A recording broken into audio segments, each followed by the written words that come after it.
இயேசு ரத்தம் ஜெயம். Praise the lord my dear brothers and sisters. இந்த நாள்லையும் ஆவியானவர் உணர்த்தின காரியம், எதனால் பிடிக்கப்படுகிறோம். ஆவியானவர் உணர்த்தின வசனம், யாக்கோபு எழுதின நிருபம் அதிகாரம் 1 வசனம் 14. அவனவன் தன் தன் சுய இச்சையினாலே இழுக்கப்பட்டு சிக்குண்டு சோதிக்கப்படுகிறான். But every man is tempted when he is drawn away of his own lust and enticed. James chapter 1 verse 14. எனக்கன்பானவர்களே, இந்த இடத்திலே என்ன எழுதப்பட்டுள்ளது அப்படின்னா, ஒவ்வொருத்தரும் அவங்களுடைய சுய இச்சையினால தான் நம்ம மாட்டிக்கொள்ளுகிறோம், அதனால் இழுக்கப்பட்டு அகப்படுகிறோம் அப்படின்னு இந்த இடத்திலே தெளிவாக எழுதப்பட்டுள்ளது. இன்றைக்கு தேவனுடைய பிள்ளைகளாகிய நாம் எதனால் பிடிக்கப்படுகிறோம், நம்ம கொஞ்சம் யோசித்து பார்க்கணும். அதாவது இந்த டாபிக்கை பத்தி நான் யோசிக்கும் போதுல முதலாவது எனக்கு ஞாபகம் வந்த காரியம் என்ன அப்படின்னா, எலிப்பொறி தான். அதாவது இன்னைக்கு இருக்கிற ஜெனரேஷனுக்கு இந்த எலிப்பொறியை பத்தி தெரியாது, நிறைய பேர் பார்த்துருக்க கூட மாட்டாங்க.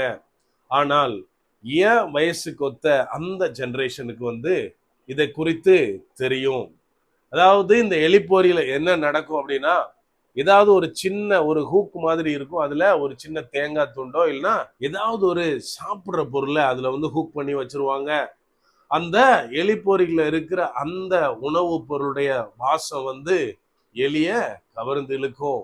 அதை எப்படியாவது சாப்பிடணும்னு உள்ள போற எலி என்ன பண்ணும், அந்த பொருளை தொட்ட உடனே இம்மிடியட்டா டோர் மாதிரி இருக்க பொருள் லாக் ஆகி அது மாட்டிக்கும். அந்த நேரத்துல நம்ம பக்கத்துல போய் பார்த்திருந்தா தெரியும், அதோட கண்ணுல மரண பயம் தெரியும். அங்கெங்கேயும் சுத்தி சுத்தி ஓடும், பயங்கரமா திரு திரு முழிக்கும். கடைசியா அடுத்த நாள் அது சாகடிக்கப்படும். இதுதான் எலிப்பொறியில மாட்டின எலியோட நிலைமை. இங்க யாக்கோபு என்ன சொல்றார் அப்படின்னா, நம்ம ஒவ்வொருத்தரும் நம்மளுடைய சுய இச்சையினாலதான் இழுக்கப்பட்டு சிக்குண்டு பிடிக்கப்படுகிறோம் அப்படின்னு இந்த இடத்துல குறிப்பிடுகிறார். அவர் அதுக்கு அப்புறம் சொல்றாரு, தன்னுடைய இச்சையினாலே பிடிக்கப்படுகிற ஒவ்வொருத்தரும் இச்சையானது கற்பம் தரித்து பாவமாகி கடைசியாய் மரணத்தில் முடிவதை அவர் எழுதியுள்ளார். எனக்கன்பானவர்களை, எப்படி அந்த எலியானது ஒரு உணவு பொருளுக்காக அதை இச்சித்து தன் உயிரை விடுகிற நிலைமையில இருக்கிறதோ, அதை போலத்தான் இன்னைக்கு இச்சையில் மாட்டிக்கொண்ட நம் ஒவ்வொருத்தருடைய நிலைமையும் ஆகும். நாம இன்னைக்கு இச்சை அப்படின்னு சொன்ன உடனே யார திரும்ப ஞாபகம் வரும்?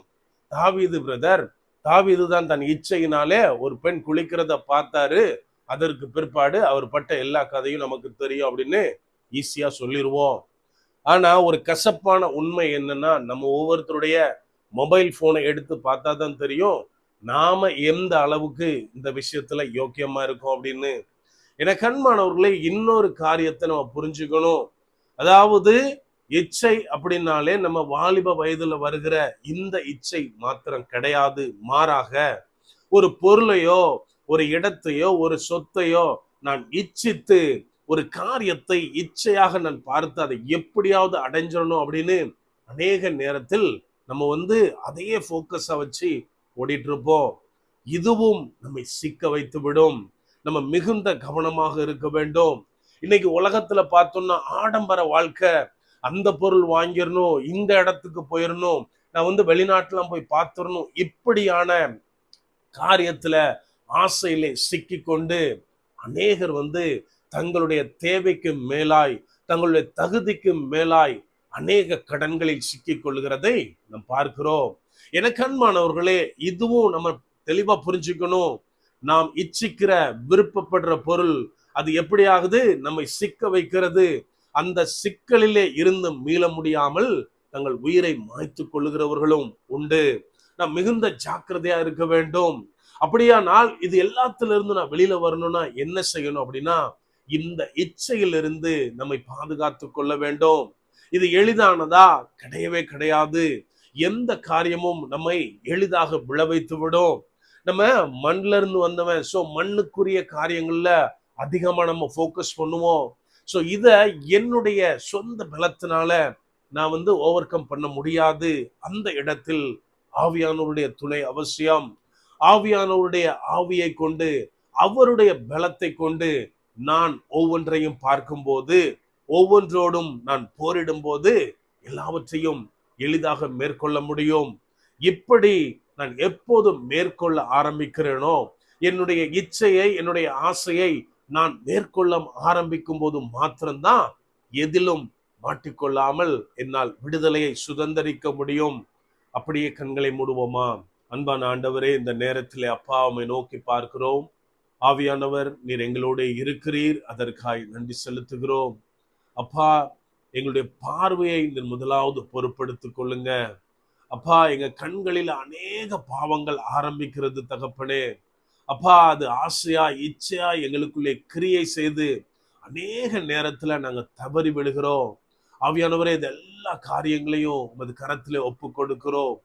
எந்த விதத்திலும் நாங்கள் இழுக்கப்பட்டு விடாதபடிக்கு நீர் எங்களை பாதுகாத்துக் கொள்ளுங்க.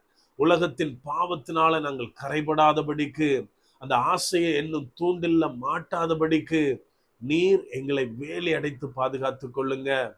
முற்றிலுமா எங்களை தாழ்த்தி ஒப்பு கொடுக்கிறோம். பலப்படுத்தி ஆசீர்வதிங்க. மீட்பர் இயேசுவின் மூலம் ஜெபிக்கிறோம். ஜெபம் கேளும் எங்கள் நல்ல பிதாவே. ஆமென். God bless.